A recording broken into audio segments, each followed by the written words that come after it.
The coordinator Nacho Sanchez Amor, please, floor is yours. Thank you. Thank you, Hannah.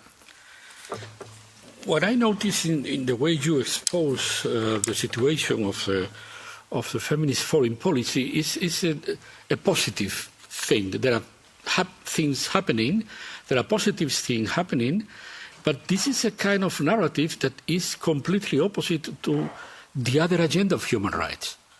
As Lina said, the realpolitik is soaking every policy in the world.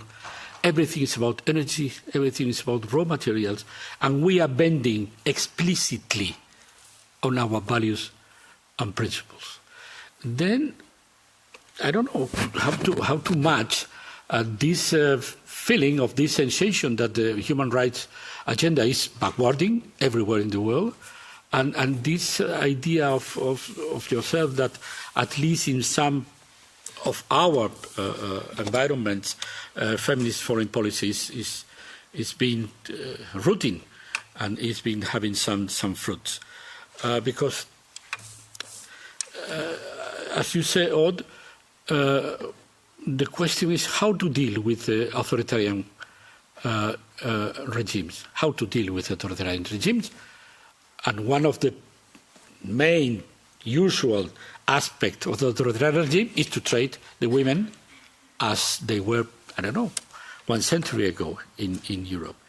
Because Mrs. von der Leyen is going to clap the hands to Azerbaijan, to Turkey, to Egypt, to Tunisia, and nobody talks about the rights of the women. Nobody talks about the rights of the labor. Nobody talks about any kind of right, because the only rationale of the foreign policy of Europe now is energy, raw material, realpolitik, security and defense.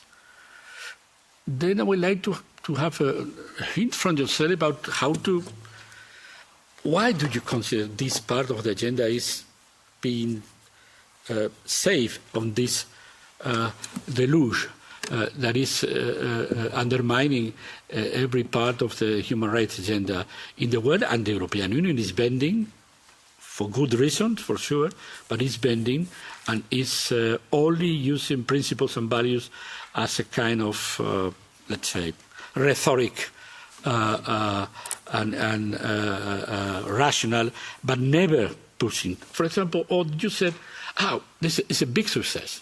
In every agreement that we have in security and defense, we have a chapter on women, I don't remember exactly the name. And what is the useful?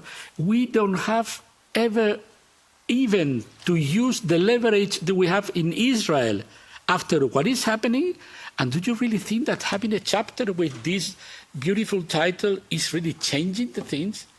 If we don't use our leverage, because the problem is not to write things.